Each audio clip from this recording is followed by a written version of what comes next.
So hello बच्चा लोग, कैसे सब लोग। Welcome to Neha academy. हम देख रहे हैं एनसीईआरटी का प्लेलिस्ट, जिसमें हम अलग अलग चैप्टर्स देख रहे हैं from the NCERT point of view. हम एनसीईआरटी मैपिंग कर रहे हैं। तो we have started with biomolecules, तो उसका सेकेंड सेशन है ये। So let's finish up with this chapter, जो बहुत ही इंपॉर्टेंट है from the NEET point of view and specially the contents given in NCERT. ठीक है, सो हमने मैक्रोमोलिक्यूल्स तक देख लिया था। So now we have to see the structure of proteins in detail. Okay, so protein जैसे पहले ने हमने देखा हुआ है, दीज आर हेट्रोपॉलीमर्स इन अमीनो एसिड स्ट्रिंग्स से बने हुए हैं। So structure of molecules means different things in different context. मतलब हम ऑर्गेनिक केमिस्ट्री की बात करें, it is the molecular formulae we see. Organic chemistry की बात करें तो two dimensional view of molecules की बात होती है, जैसे बेंजीन रिंग हुआ, नैफ्थलीन हुआ। फिजिसिस्ट क्या करते थे, Kanjar up the three dimensional views की बात होती है। ओके, बट हम कौन है, हम बायोलॉजिस्ट है। So biologist describe protein structure at 4 levels depending upon structure. ठीक है, सो पहला है प्राइमरी स्ट्रक्चर। उसमें क्या है, sequence of amino acid, that is the positional information of protein. मतलब पहला अमाइनो एसिड कौन है, दूसरा कौन है, and so on. That's the primary structure. Now as it is, ये पूरे लाइन पे नीट में क्वेश्चन आया हुआ है कैसे, कि which structure of protein gives the positional information of amino acid in a protein, which structure tells कि this is the first amino acid, this is the second amino acid। ये है primary structure. ठीक है, और ये एक basic सवाल भी पूछते हैं कि सबसे सिंपल स्ट्रक्चर किसका है, तो भी वो प्राइमरी है। ठीक है, so protein is imagined as a line. Left is represented by the first amino acid and right is represented by the last amino acid.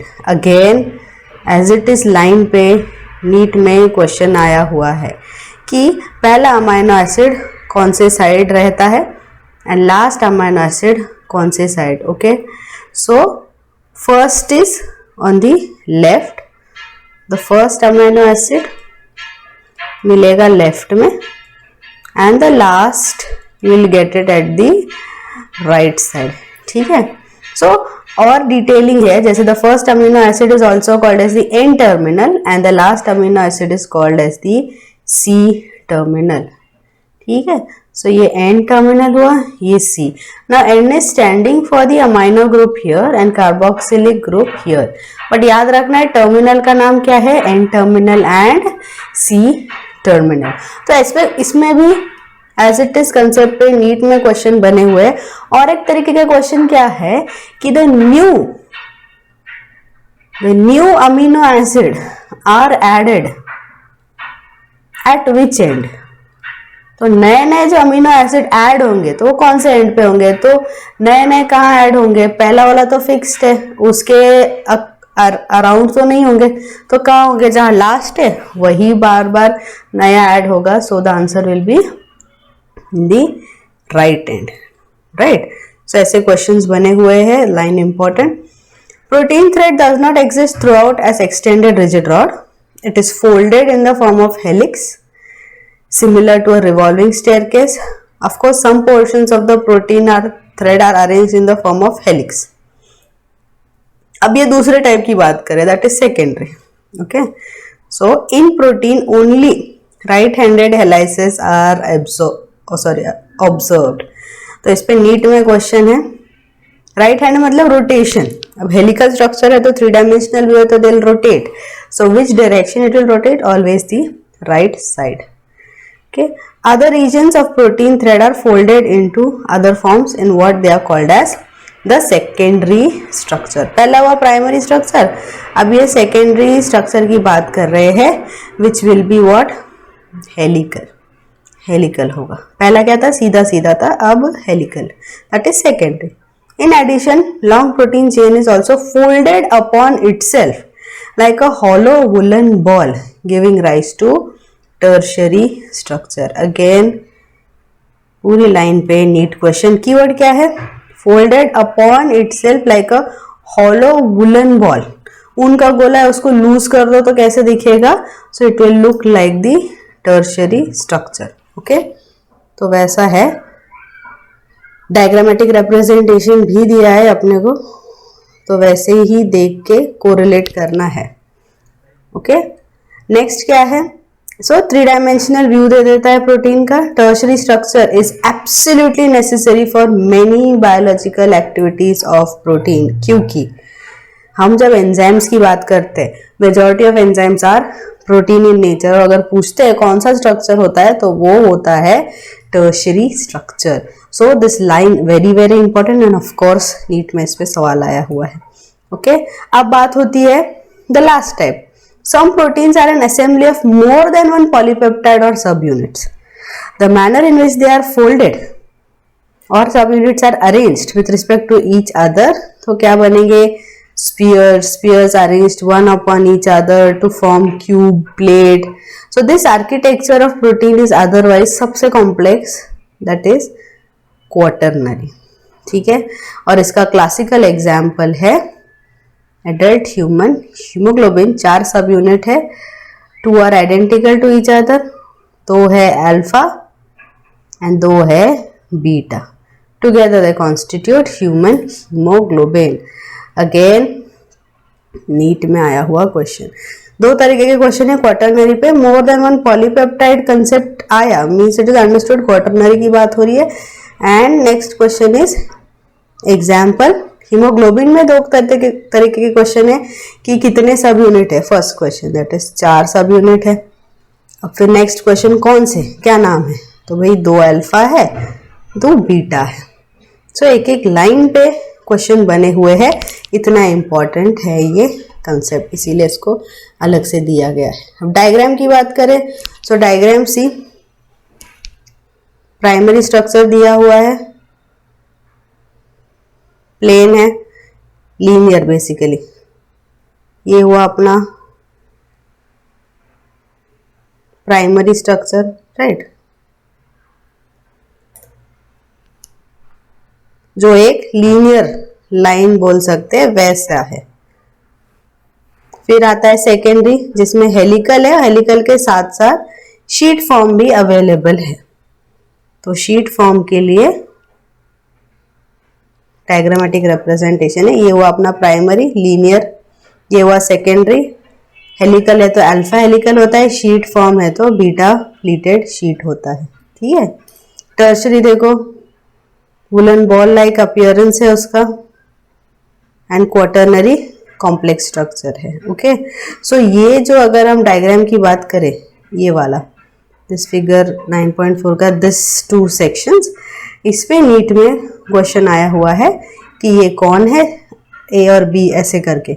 So this is the hollow woollen ball appearance, so ये क्या हुआ, tertiary पूरा, और ये कैसा है, the helical वाला spiral, तो ये कौन है, सेकेंडरी टर्शरी। ओके, सो इस पे नीट में डायग्राम बेस्ड नीट में क्वेश्चन आया हुआ है।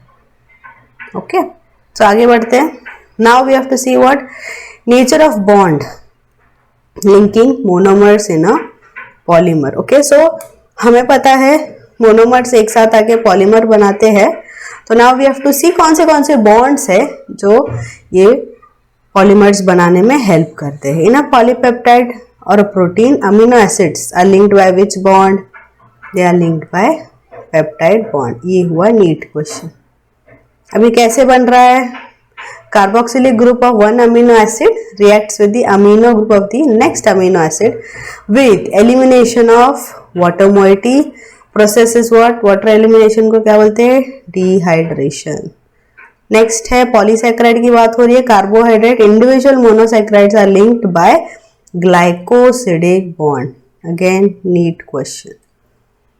ये भी बॉन्ड बनता कैसे है, बाय डिहाइड्रेशन। दोनों में डिहाइड्रेशन प्रोसेस है वो याद ही रखना है। It is form between 2 carbon atoms of 2 adjacent monosaccharides. Nucleic acid की बात अब नेक्स्ट है, इन nucleic acid phosphate moiety links the 3rd carbon of one sugar of one nucleotide to the 5th carbon of the sugar of the succeeding nucleotide. Bond between phosphate and hydroxyl group sugar is the ester bond. One such ester bond on either side, it is called phosphodiester bond. Okay. अब इसमें क्या करना है, तुरंत diagram देखना है so that the content is clear.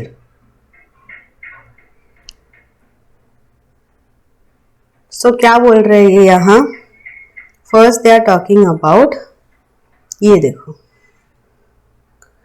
ये पहला है शुगर, इसका थर्ड कार्बन 1 2 3 बराबर, और इसका इस सेकेंड शुगर का 1 2 3 4, ये कौन सा है, ये फिफ्थ है. सो यहाँ जो बॉन्ड बन रहा है that is between third carbon and fifth carbon. ये फर्स्ट शुगर और ये सेकेंड शुगर. ठीक है. और यहाँ अब अगर बात करते हैं फॉस्फेट जोड़ने की, फॉस्फेट और इधर कार्बन के बीच में कौन सा बॉन्ड है, सो यहाँ है एस्टर बॉन्ड. ठीक है. सो यहाँ एक एस्टर बॉन्ड है, यहाँ भी फॉस्फेट है and this sugar is there, तो यहाँ भी एस्टर. सो दो एस्टर एक साथ आके कौन सा बॉन्ड बनाएंगे, फॉस्फेट है बीच में, so it is the phospho diester. Phospho diester bond बनेगा यहाँ. तो यही समझाने की कोशिश की हुई है इन दिस अबव पैराग्राफ जो अभी हमने देखा. सी क्या मेंशन्ड है, phosphate moiety links third carbon of one sugar, ये वाला, and the fifth carbon of the sugar of succeeding nucleotide. ये एक न्यूक्लियोटाइड है और ये एक न्यूक्लियोटाइड है, उसके बॉन्ड की बात हो रही है. एंड देन फॉस्फोडाइएस्टर कैसे बन रहा है वो बताया है. ओके. आगे बढ़ते हैं. Nucleic acid exhibits variety of secondary structures. Helical है ना, इसे डीएनए अपने हेलिकल है, इसीलिए सेकेंडरी स्ट्रक्चर है, हेलिकल स्ट्रक्चर है. Okay. Example, one of the secondary structures exhibited by DNA is the famous Watson Crick model. Model says that DNA exists as a double helix, बराबर है. Two strands of polynucleotides are anti-parallel, running in opposite direction. क्यों ऐसा करना जरूरी है, तभी जाके nitrogenous base एक दूसरे से बॉन्ड कर पाएंगे, नहीं तो सिमिलर रहते तो there was no bonding pattern seen. अब बहुत इंपॉर्टेंट यहाँ कंक्लूजन है. The backbone is formed by sugar and phosphate chain. Backbone ये लोग बना रहे, शुगर और यहाँ का फॉस्फेट चेन. ठीक है. And the nitrogenous base are projected more or less perpendicular to this backbone but face inside. तो बैकबोन ये लोग बना रहे हैं, ये एंड द फॉस्फेट, एंड ये लोग क्या बना रहे फिर, दे आर फॉर्मिंग स्टेप्स, जैसे लैडर होता है. ये है एक लैडर. तो लैडर का जो बैकबोन है वो ये है. कौन बना रहा है वो, is formed by phosphates and sugar. और स्टेप्स की बात करें तो वो कौन बना रहा है, द नाइट्रोजन बेसिस. ओके. अब इसमें स्पेसिफिकेशंस है, A and G, that is adenine and guanine of one strand, compulsorily base pairs with T and C respectively on the other strand. See, adenine to thymine, guanine to cytosine. ये concept fixed है. ये Watson and क्रिक की मेहनत है, तो मेहनत है तो हमें क्या करना है, उसको याद रखना है. Right. Further on more detail is given of the Watson and Crick study जो हमें देखना है. There are 2 hydrogen bonds between A and T and 3 hydrogen bonds between G and C. Okay. ये फिक्स है. A to T double bond, G to C triple bond. This is fixed. इसमें आया हुआ है NEET question. A to T कितने bonds and which are these bonds, कौन से bonds है, ये है दी हाइड्रोजन bonds. ठीक है, आगे बढ़ते हैं. Each strand appears like a helical staircase. Each step of ascent is represented by a pair of bases. At each step of ascent, strand turns 36 degrees. One full turn of helical strand would involve 10 steps or 10 base pair. Attempt drawing a line diagram. The pitch would be 34 angstrom. The rise per base pair है 3.4 angstrom. Form of DNA जो mentioned है वो किसके details है? BDNA के. So हमें आगे मिलेंगे कि there are more than dozen forms of DNA named after the English alphabets with unique structural features. Higher class में पढ़ना है. तो ये क्या बोल रहे हैं, कैसा कैलकुलेशन है? Rise per base pair means what? ये हम लैडर देख रहे हैं, ये स्टेप्स है. सो दिस राइज, ये जो राइज है पर बेस पे, ये क्या है? It is mention 3.4 angstrom. So rise per base pair is 3.4 angstrom. ठीक है. सो एक फुल जो हेलिकल स्ट्रैंड है उसमें कितने स्टेप्स होंगे? स्टेप्स इन अ ट्विस्ट, एक ट्विस्ट की अगर बात कर रहे हैं तो है 10. ठीक है, ये सब डिटेल्स उनको पता चले हैं, हमें सिर्फ बेसिक कैलकुलेशन करना है. सो अगर हमें पिच ऑफ डीएनए कैलकुलेट करना है तो कैसा होगा? 3.4 एंगस्ट्रॉम इंटू 10, वो क्या होगा? 34 एंगस्ट्रॉम. अब ये जितने भी कैलकुलेशंस और एक टर्न 36, वो कंप्लीट टर्न होगा 360. Okay, pitch 34 angstrom, rise per base pair 3.4 angstrom. So this is about B DNA. इन सब पे नीट में क्वेश्चन आया हुआ है. दो तरीके के question, either they are asked to calculate or they are asked directly the value कि भाई राइज पर बेस पर कितना होता है बताओ, पिच ऑफ डीएनए कितना होता है बताओ, एक ट्विस्ट कौन से एंगल पर बनता है बताओ, like that. And complete twist is what? Full rotation 360, है ना.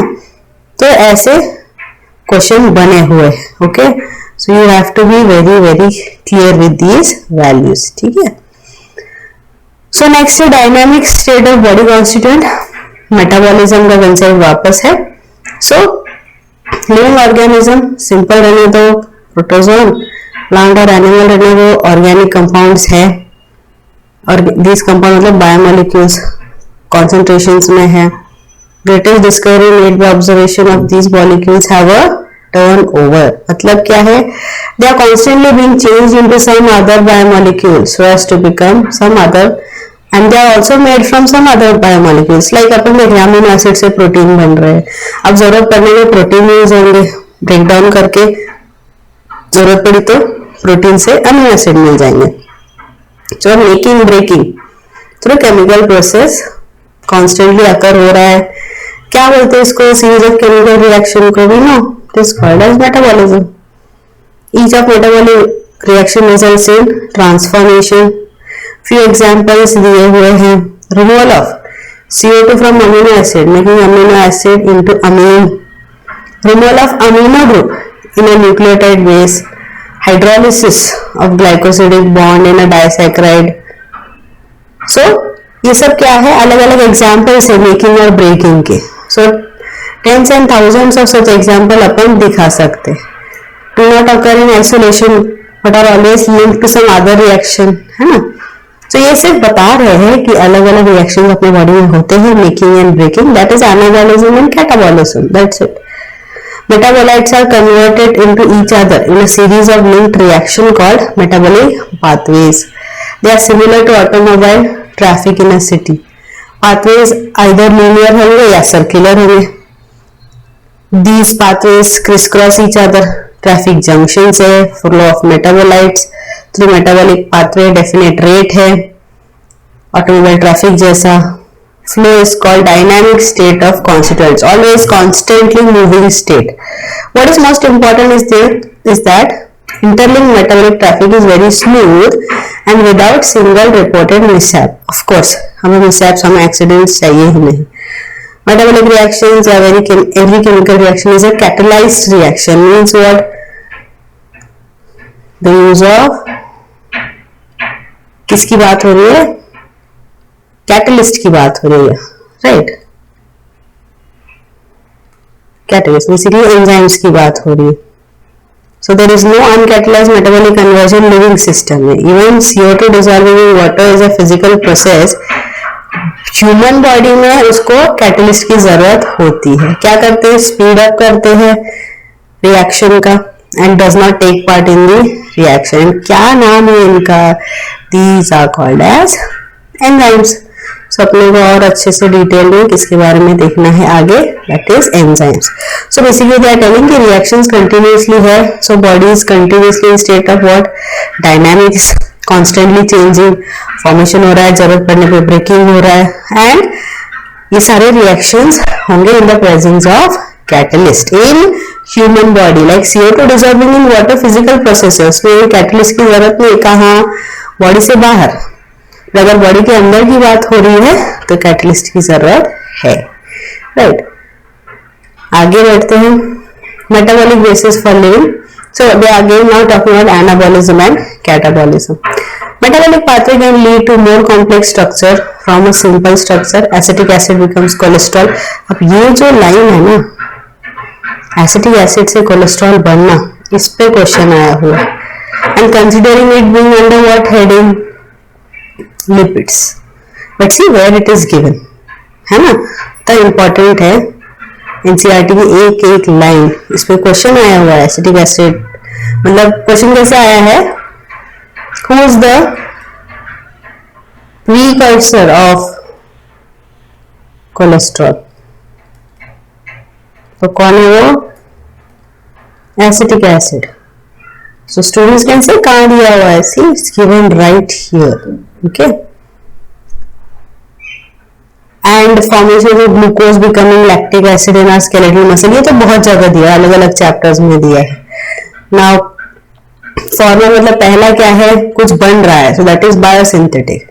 एनाबॉलिज्म तो नीट में क्वेश्चन आया हुआ है कि एनाबॉलिक रिएक्शन और एनाबॉलिक पाथवे का दूसरा नाम क्या है? तो इट इज बायोसिंथेटिक पाथवे। सीधा मतलब है सिंथेसिस हो रहा है ना।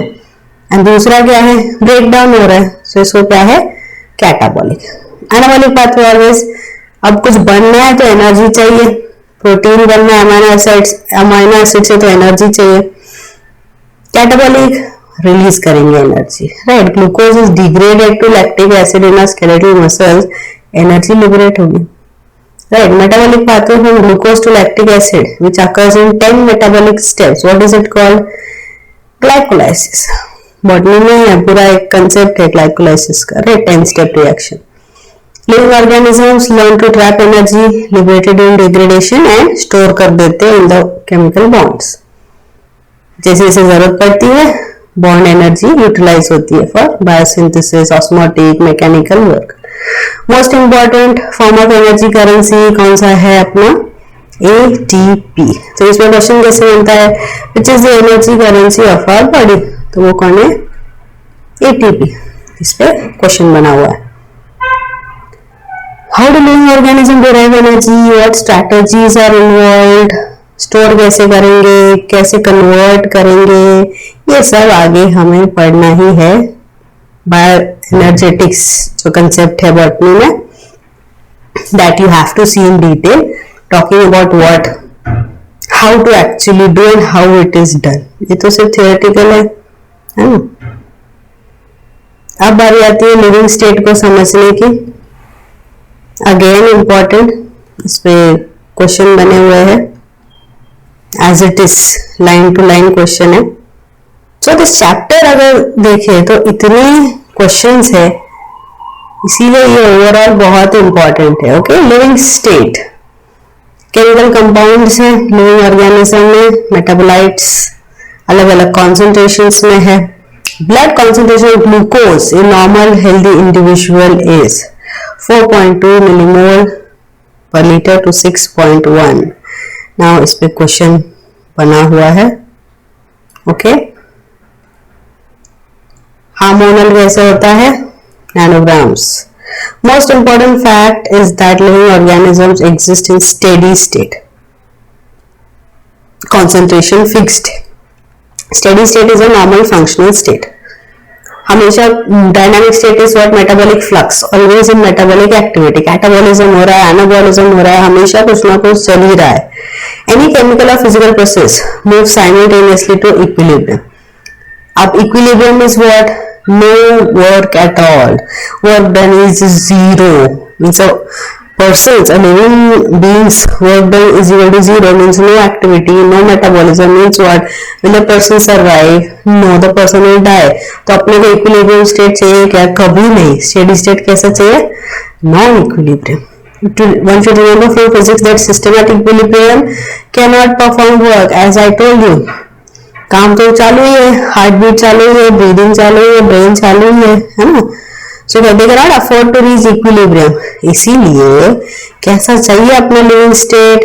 Non equilibrium, steady, and of course always able to perform work.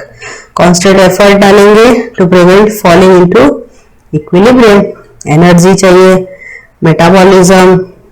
Hence living state and metabolism are synonymous. Without metabolism there cannot be living state. Okay, तो इस पे क्वेश्चन बना हुआ है. क्या करते हैं? वर्ड्स के साथ खेलते. एक ऑप्शन में देंगे इक्विलिब्रियम नॉन स्टेडी, एक में देंगे equilibrium steady and not able to perform work. तीन कंसेप्ट है ना, तो तीनों वर्ड्स के साथ they play to make sure कि हम गलत करें. ओके, बट हमें ऐसा करना नहीं है. We have to be very clear with the concept. Okay, so living state पे भी क्वेश्चन बने हुए हैं. So here we are, just the last part of this chapter जो है एंजाइम्स. ठीक है, almost all enzymes are protein, but कुछ न्यूक्लिक एसिड है which behave like enzyme. RNA specifically, these are the ribozyme. NEET question. One can depict enzyme by line diagram. Any protein that has primary structure, amino acid sequence. Any enzyme like protein has secondary, tertiary structure. But जब हम tertiary structure की बात करते हैं, you will notice the backbone of protein chain folds upon itself. Criss cross की वजह से बहुत क्रिवाइसिस और पॉकेट बन जाते हैं. अगर हम एंजाइम बोले तो प्राइमरी प्रोटीन भी बन सकते हैं एंजाइम, सेकेंडरी भी बन सकते हैं, टर्शरी भी बन सकते हैं. बट टर्शरी का स्ट्रक्चर जो है hollow woolen ball appearance, folding upon itself, इसकी वजह से क्रिवाइसिस मतलब क्रैक्स एंड पॉकेट्स बन जाते हैं. तो इस पॉकेट का क्या सिग्निफिकेंस है? This pocket is called as the active site. तो एक्टिव साइट क्या है? सो क्रिवाइस और pocket into which the substrate fit हो जाता है. ओके, इस लाइन पे क्वेश्चन बना हुआ है. Thus enzymes through their active site catalyze reaction at high rate. Enzyme catalysts differ from inorganic catalyst in many ways. Major difference needs mention. Inorganic catalysts work efficiently at high temperature and high pressure, but अपने enzymes damage हो जाते हैं high temperature पे. Enzyme isolated from organism who normally live at extremely high temperature. The hot vents और sulfur springs की बात करें, are stable and retain catalytic power even at higher temperatures up to 80 to 90 degrees. Thermal stability is thus important quality of such enzymes isolated from thermophilic organism. अब ये पूरा section ही important है, उस पर question बने हैं. सेक्शन क्या बोल रहा है कि ये जो इनऑर्गेनिक कैटलिस्ट है ना, ये बहुत बढ़िया काम करते हैं इन high temperature and pressure, but अपने एंजाइम नहीं करते. ठीक है, नहीं करते, they get damaged above 40. But exception है किसका बाबा? थर्मोफिलिक ऑर्गेनिजम्स आर एक्सेप्शंस जो hot vents and sulphur springs में रहते हैं. इनमें क्या है, वो खुद the organisms can live in hot temperature. तो वो रह सकते हैं, तो ऑब्वियसली उनके अंदर जो एंजाइम्स है वो भी सर्वाइव कर सकते हैं। And what is the range of temperature they are talking about, it is 80 to 90 degree centigrade. अब इस पे नीट में क्वेश्चन आया हुआ, ऑप्शन में क्या देते हैं 800 to 900, राइट, और एक रैंडम से रेंज वाले options. So it is 80 to 90 and किसके लिए है ये एप्लीकेबल? Thermophilic organisms. रिमेंबर, अपनी अगर बात हो रही है, we are not thermophilic, philic is word loving, means they can survive in hot temperature. तो all organisms cannot, right? If you take our example, अपन नहीं सर्वाइव कर सकते, तो अपन ही नहीं सर्वाइव कर सकते, अपन ही ठीक से फंक्शन नहीं कर सकते, तो अपने एंजाइम कहां से करेंगे? नहीं करेंगे। सो नॉर्मली अबव 40 नहीं काम कर सकते enzymes in our body. Okay, इसलिए ये सेक्शन इंपॉर्टेंट है। ये बता रहा है कि हाई टेम्परेचर प्रेशर पे अपने एंजाइम्स काम नहीं कर सकते, एक्सेप्शन भी थर्मोफिलिक ऑर्गेनिजम्स। सो केमिकल रिएक्शन से पहले समझते हैं, केमिकल रिएक्शंस को दो चेंजेस होते हैं। Physical change simply refers to change in shape, बिना बॉन्ड ब्रेक किए, फिजिकल प्रोसेस है। Other physical process is change in state of matter, ice melts into water, water becomes vapour, ये भी physical process ही है। However, when bonds are broken and new bonds are formed, ये एक chemical reaction है। ठीक है, तो ये ऐसे यहाँ एग्जाम्पल्स दिए हुए हैं। So you just have to overview, go through all these concepts जो हम एक एक करके देख रहे हैं। तो केमिकल रिएक्शन का एग्जाम्पल दे रखा है दिस, राइट। नेक्स्ट क्या है? It is a inorganic chemical reaction. Similarly hydrolysis of starch into glucose एक ऑर्गेनिक है। और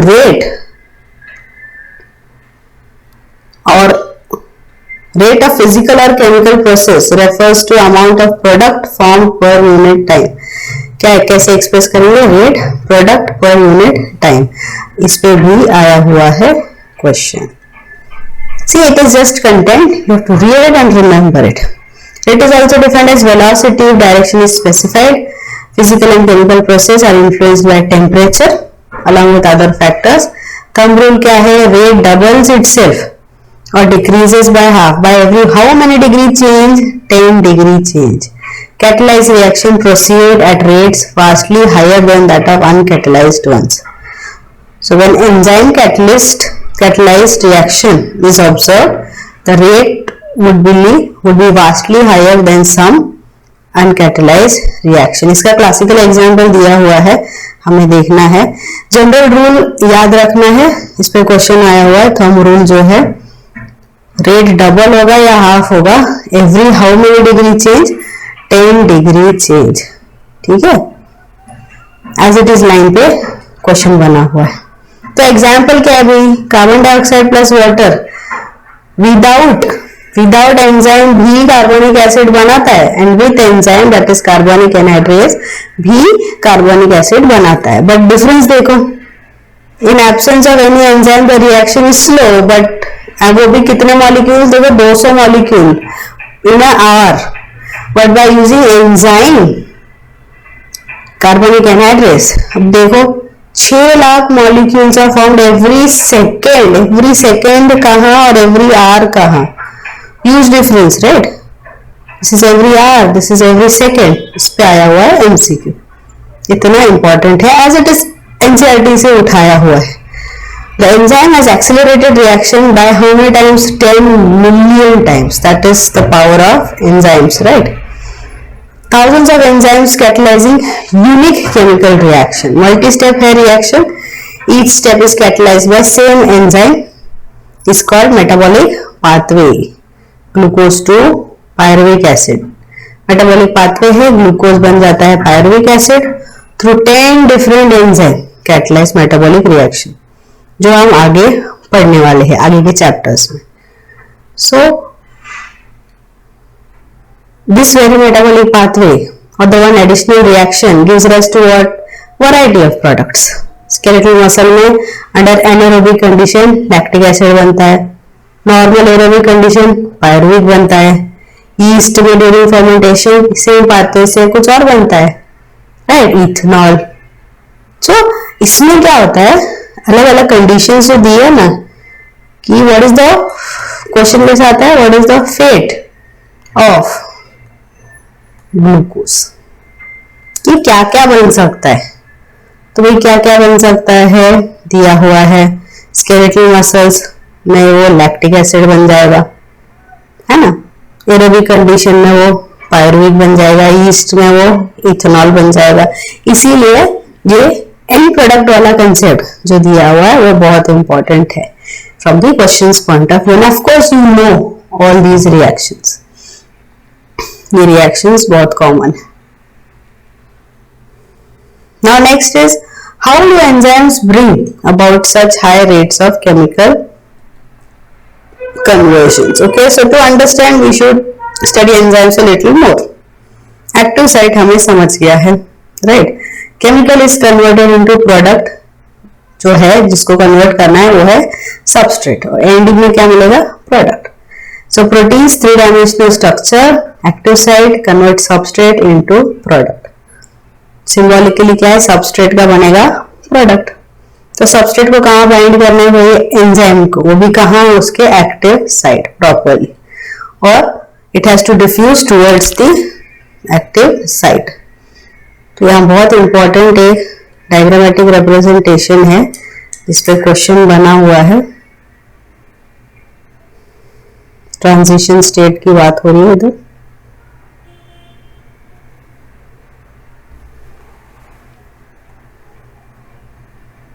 We'll understand that one by one. So substrate है, product है, and what is there? The active site of enzyme. Okay? So एक एक करके हमको समझना है कि ये ट्रांजिशन स्टेट क्या है, एक्टिवेशन एनर्जी क्या है, everything we have to understand now. Once we have understood what is enzyme, substrate and product. ठीक है, तो सबस्ट्रेट पे जाना है किसकी तरफ, अगर towards the active site. So obligatory formation of ES complex, that is enzyme substrate complex, है ना। अब ये जो है वो ट्रांजिएंट है, ट्रांजिएंट मीन्स व्हाट, थोड़ी ही देर के लिए, थोड़ी देर के लिए जो भी बनता है वो हमेशा अनस्टेबल होता है। During this state where substrate is bound to enzyme's active site, new structure of substrate called transition state structure is formed. Very soon after the expected bond breaking or making is completed, product is released from the active site. In other words, structure of substrate gets transformed into structure of product. Pathway of transformation should go through so-called transition state structure. Transition state structure important है समझना। There could be many more altered structured states between stable substrate and product. Implicit in this statement is the fact that all other intermediate structural states are unstable. Stability is something related to energy status of the molecule or structure. Hence, we look at this pictorially. Picture को देख के graph को कुछ ऐसा दिखेगा। Y axis potential energy है, X axis progression of the structural transformation through transition state. दो चीजें दिखेगी, energy level difference between S and P. P is lower than S, the reaction is exothermic. One need not supply energy by heating in order to form product. However, whether it is exothermic or spontaneous or endothermic, energy is required. So S has to go through much higher energy state or transition state. The difference in average energy content of S from that of transition state is called activation energy. Enzymes eventually bring down this energy barrier by making transition of S to P more easily. So basically, इतना लंबा चौड़ा paragraph जो मैंने बोला, it is talking about a very important word called activation energy. So what is activation energy? The energy, activation energy की बात हो रही है, energy required to start a reaction, ठीक है।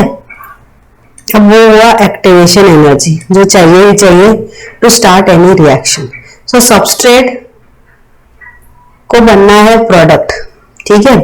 सो इंटरमीडिएटली जब एंजाइम सबस्ट्रेट कॉम्प्लेक्स बन रहा है, it is going to attain transition state, जो हाईली रिएक्टिव स्टेज है, हाईली अनस्टेबल स्टेज है. Okay, but because of the presence of enzyme क्या होगा, अपने को कम से कम एक्टिवेशन एनर्जी लगेगा. क्यों? सारा काम कौन करने वाला है? स्पीडिंग अप का, एक्टिविटी का, ये जल्दी से जल्दी प्रोडक्ट बनाने का, who's going to do it? The enzymes are going to do it, right? So transition state तक पहुंचने जो एक्टिवेशन एनर्जी इनिशियली चाहिए वो with enzyme, see with enzyme देखो ये है, बहुत कम है. अब विदाउट एंजाइम देखो एनर्जी बहुत लग गई, क्योंकि और तो कोई मदद करने है नहीं ट्रांजिशन स्टेट तक पहुंचाने. प्रोडक्ट दोनों में बनेंगे, but energy required, activation energy without enzyme बहुत ज्यादा होगा compare to with enzyme activation energy. बाकी आगे का काम till the formation of product को कौन कर लेगा? वो एंजाइम ही कर लेगा. अब सबस्ट्रेट हायर लेवल पे, प्रोडक्ट लोअर लेवल पे, मतलब व्हाट इज हैपेंड, एनर्जी क्या हो चुकी है? रिलीज. सो इसीलिए ये क्या होगा? एक्सोथर्मिक, बराबर. बट अगर उल्टा होता, ग्राफ में उल्टा होता, सबस्ट्रेट नीचे है, प्रोडक्ट ऊपर है, ये सबस्ट्रेट है, ये प्रोडक्ट है, तो क्या होता? ये एंडोथर्मिक होता. सो अगर ट्विस्ट करना है क्वेश्चन तो उल्टा ग्राफ देंगे. यहां पूछा गया है, ये ग्राफ पे बहुत बार एमसीक्यूज आए हैं कि ये इसको दे दिया नाम ए, इसको दे दिया नाम बी, तो बताओ तो ये विद एंजाइम है कि ये विदाउट एंजाइम है, लाइक दैट, वाइस वर्सा. ये इस पे आया क्वेश्चन, ये कौन सा स्टेट है? ग्राफ ऐसा है, सबस्ट्रेट है, नीचे प्रोडक्ट है, ये कौन सी रिएक्शन है? जैसे बहुत तरीके के क्वेश्चन इस कंसेप्ट पे आए हैं. So if you see this लंबा चौड़ा पैराग्राफ देख के कंफ्यूज नहीं होना है, ना डर जाना है कि क्या बात हो रही है. They are just talking about activation energy, कितनी रिक्वायर्ड होगी विद एंजाइम, कितनी रिक्वायर्ड होगी विदाउट एंजाइम. तो अमेजिंग प्रॉपर्टी है ही एंजाइम्स की कि कम से कम एनर्जी, एक्टिवेशन एनर्जी लगेगी. तो कंक्लूजन क्या है अपना, जो नीट में आया है, एंजाइम्स लोअर, कम करा देते हैं दी एक्टिवेशन एनर्जी. तो एक्टिवेशन एनर्जी को ज्यादा मेहनत नहीं करनी है, क्योंकि ज्यादा काम कौन कर रहा है? उसका काम कौन कर रहा है? The enzymes are working, right, to give results. ठीक है, अब क्या किया इन्होंने? वही चीज वापस समझाई है. ठीक है, once you come to know the concept, बहुत चीजें एंजाइम्स में स्पेशली तुम्हें रिपीटेटिव लग सकती है. सो सी,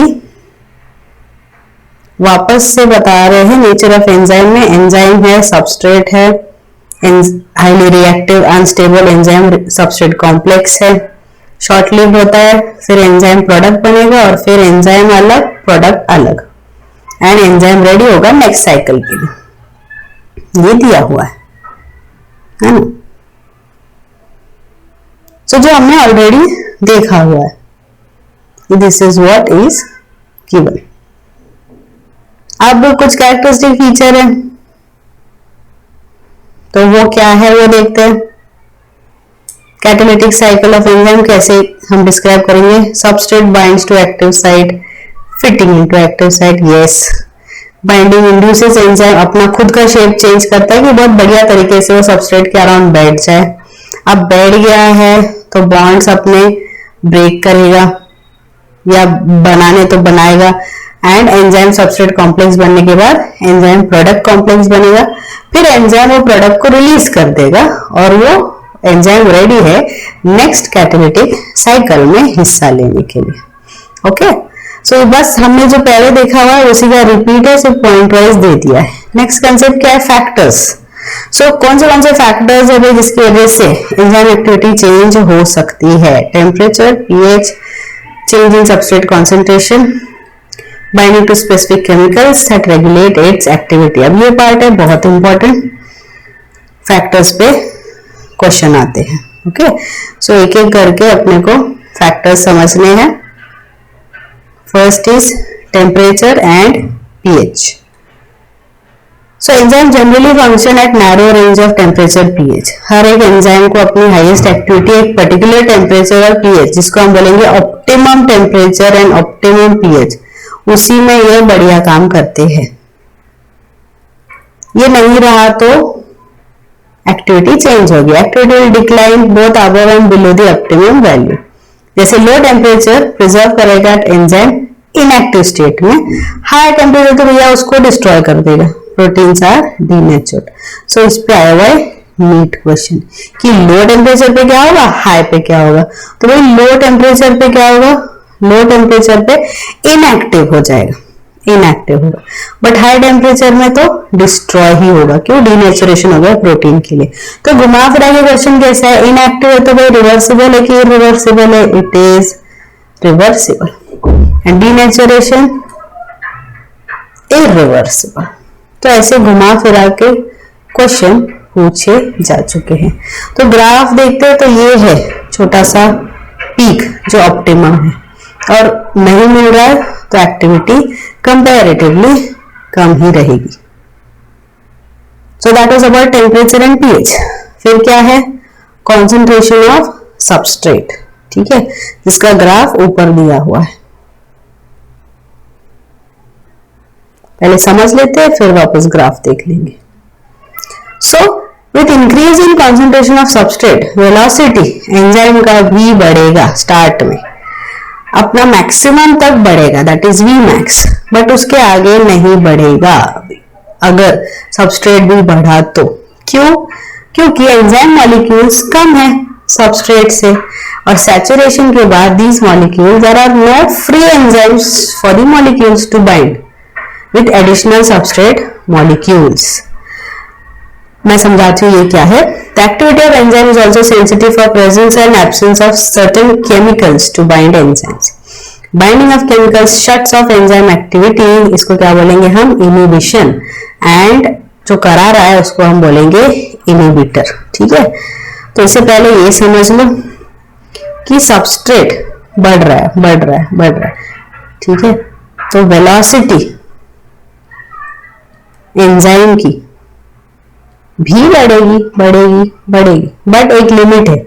क्या लिमिट है इसकी, इसकी लिमिट है maximum, that is V max.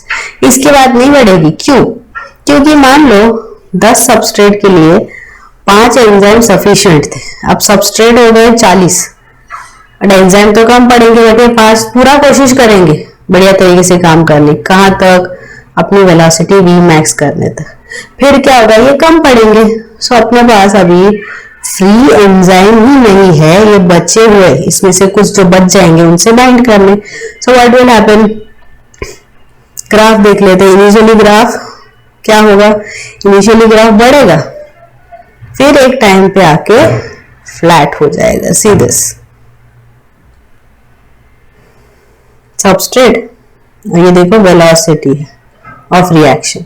तो ये with increase in concentration of substrate velocity भी बढ़ रही, बढ़ रही, बढ़ रही, बढ़ रही, कहां तक, ओनली टिल मैक्सिमम। अब इसके बाद even the substrate concentration will increase, velocity will remain the same, क्योंकि क्या नहीं है अपने पास, फ्री एंजाइम सबस्ट्रेट से बाइंड करने नहीं है, तो एज इट इज सबस्ट्रेट वैसे ही रह जाएंगे।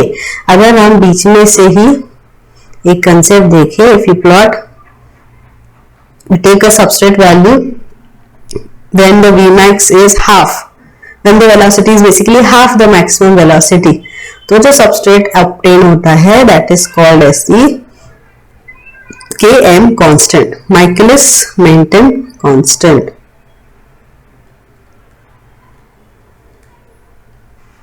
तो ये क्या है, basically it is useful to solve certain numericals when the velocity and substrate and all is given, but अपने इसमें न्यूमेरिकल्स है नहीं to understand this concept. So you just have to remember कि नीट में क्वेश्चन कैसे आया है, km कब मिलेगा, when velocity is what, when velocity is half the maximum velocity, बस इतना ही अपने को याद रखना है। अब इनहिबिटर क्या है कि ये अपना जो कंसेप्ट है, enzyme plus substrate will give you product. ये एंजाइम है, इसका अपना ये एक्टिव साइट है, इसमें आके प्रोडक्ट ऐसा बैठ जाता है, ये कंसेप्ट है। बट अगर इसकी जगह कोई और ही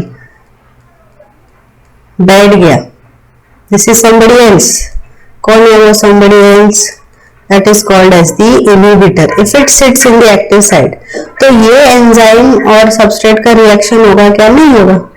तो प्रोसेस क्या होगा? ये इनहिबिशन, और जो ये करा रहा है उसको क्या बोलेंगे? इनहिबिटर। अब कोई भी आके बैठ सकता है क्या? No, the inhibitor closely resembles the substrate structure and inhibits activity. अब अगर एकदम एक्टिव साइड पे आके बैठ गया, सिमिलर है, तो उसको हम बोलेंगे competitive inhibitor. Due to its close structural similarity with the substrate, inhibitor competes with substrate for substrate binding. Fighting होगा दोनों में, okay? Competition होगा। Consequently, substrate cannot bind, जिसकी वजह से enzyme action declines. Classical example है inhibition of succinic dehydrogenase by malonate, which closely resembles the substrate succinate in structure, often used in control of bacterial pathogen. मतलब ये जो succinic dehydrogenase enzyme है, इसका normal substrate कौन था? ये जो सक्सिनिक डिहाइड्रोजनेज है, इसका नॉर्मल सबस्ट्रेट था सक्सिनेट, बट कौन आ गया उसकी जगह? मैलोनेट, जो सिमिलर दिख रहा है टू सक्सिनेट। तो सक्सिनिक डिहाइड्रोजनेज और सक्सिनेट में रिएक्शन होगा क्या to give the product? No. So this is called inhibition. Okay, ये बस समझाया है इधर। नेक्स्ट क्या कंसेप्ट है? सी, और एक टाइप का इनहिबिशन होता है नॉन कॉम्पिटिटिव, जिसमें कंसेप्ट क्या है? यहाँ क्या था? एक्टिव साइड के लिए फाइटिंग हो रही है ना, वो इनहिबिटर क्या है? कहीं और ही जाके बैठ जाएगा एंजाइम के स्ट्रक्चर में, जिसकी वजह से वो पूरा एंजाइम को ही चेंज कर देगा। तो एंजाइम का ऐसा स्क्वायर था एक्टिव साइड, तो चेंज हो जाएगा। तो मान लो ये ऐसा हो गया कुछ एक्टिव साइड, है ना, अजीब शेप का, तो वहां वो आके बैठ पाएगा क्या? जो ये तो आने वाला सबस्ट्रेट तो स्क्वायर ही था, so will it able to fit properly? No. तो रिएक्शन होगा क्या? नहीं। So that is non competitive inhibitors. ठीक है, जो यहाँ नहीं दिया है बट हम याद रख सकते हैं। नेक्स्ट क्या दे रखा है? They are talking about classification. ठीक है, thousands of enzymes have been discovered, isolated and studied.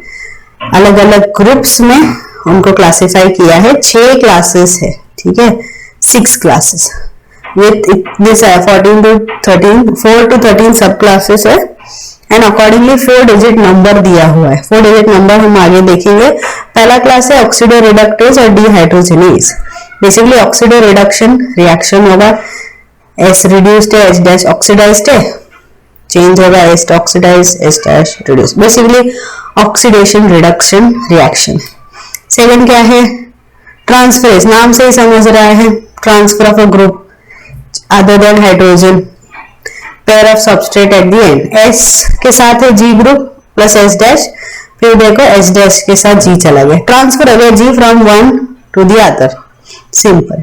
Next है hydrolysis, catalytic hydrolysis of ester ether peptide से हाइड्रोलिसिस, राइट। लाइसिस, ये भी ब्रेकडाउन ही है from substrate but by mechanisms other than hydrolysis. अब ये जो है ना, ये जो दिया है, इनके पास है एक्स वाई अलग, सी अलग, तो ब्रेक डाउन हो रहा है but without release of what? Water. तो इस पे नीट में क्वेश्चन आया इस सेक्शन पे, ये डायरेक्ट दे दिया और पूछा कि ये कौन सा क्लास है बताओ। और इनमें भी क्वेश्चन आया हुआ है कि वाटर कंसर्न है और ब्रेक डाउन है तो कौन क्लास है, एंड वाटर कंसर्न नहीं है और ब्रेक डाउन है तो कौन क्लास है। ओके, हाइड्रोलिसिस और लाइसिस पे बहुत बारी क्वेश्चन आए हुए हैं। सो अकॉर्डिंगली अपने को 2 क्लास अच्छे से याद रखने। नेक्स्ट क्या है? नेक्स्ट क्लास है आइसोमरेजेस एंड लाइगेजेस। आइसोमरेजेस एंड लाइगेजेस, ठीक है। सो ये क्या है? So enzymes catalyzing interconversion of optical, geometric और positional isomer. Glucose और fructose they are isomers of each other. तो वैसा. Ligase linking, lyase breakdown, ligase linking. ठीक है, bonds बनाना। तो इसमें मोटिव क्या है? O, T, HLIL और ट्लिल, ऐसे 6 क्लासेस है, अपने को वैसे याद रखना है, सीक्वेंस में ही याद रखना है, अपना खुद का सीक्वेंस नहीं बनाना है। क्वेश्चन कैसे आता है कि फॉर एग्जांपल दे दिया कि कंसेप्ट दिया है कि आइसोमर्स वाला क्वेश्चन है कि दे आर आइसोमर्स और वहां कौन से एंजाइम्स लगेंगे, ऐसा नहीं पूछेंगे।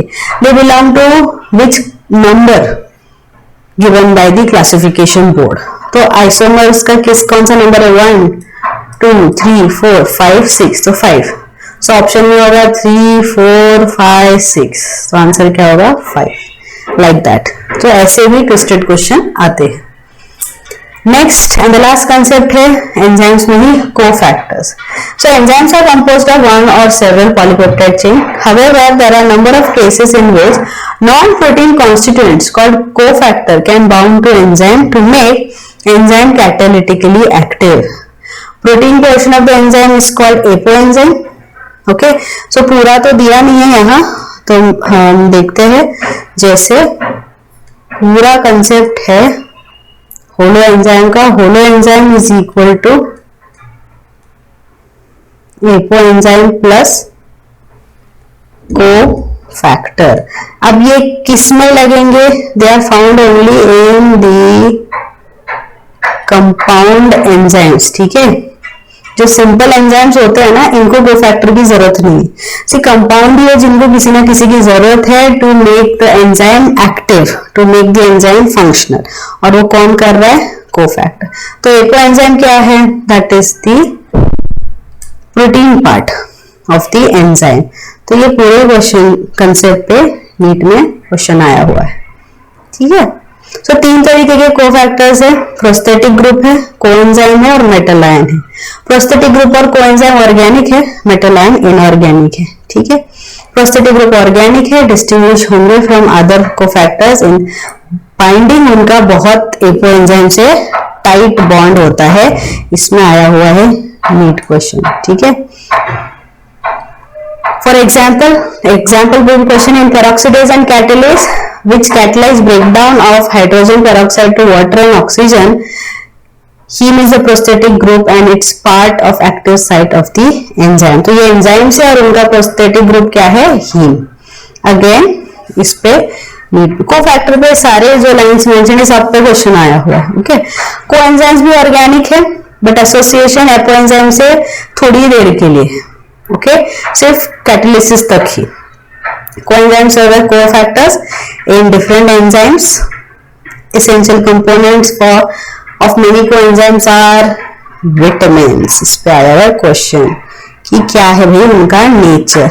और दूसरा क्वेश्चन किस पे आया हुआ, example coenzyme nicotinamide adenine dinucleotide NAD and NADP। कौन सा विटामिन इनमें, वही इनमें है vitamin niacin. Okay, again NEET question. Next क्या है, number of enzymes require metal ions. तीसरा फॉर्म जो है inorganic as side chain at the same time form one और मोर कोऑर्डिनेशन बॉन्ड। एग्जाम्पल पे नीट में क्वेश्चन आया हुआ है। Zinc is a cofactor for enzyme carboxypeptidase, zinc. NEET question again. Now सबसे इंपॉर्टेंट कंक्लूजन दिया हुआ है कि catalytic activity will be lost अगर कोफैक्टर को हटा दिया जाए from this enzyme which testifies they play a crucial role in catalytic activity of enzymes. बहुत बहुत इंपॉर्टेंट है, याद रखना ये कंपाउंड एंजाइम्स की ही बात हो रही है, सिंपल एंजाइम में लग ही नहीं रहे वो लोग, कौन, cofactors. Okay, so that was the end of the chapter.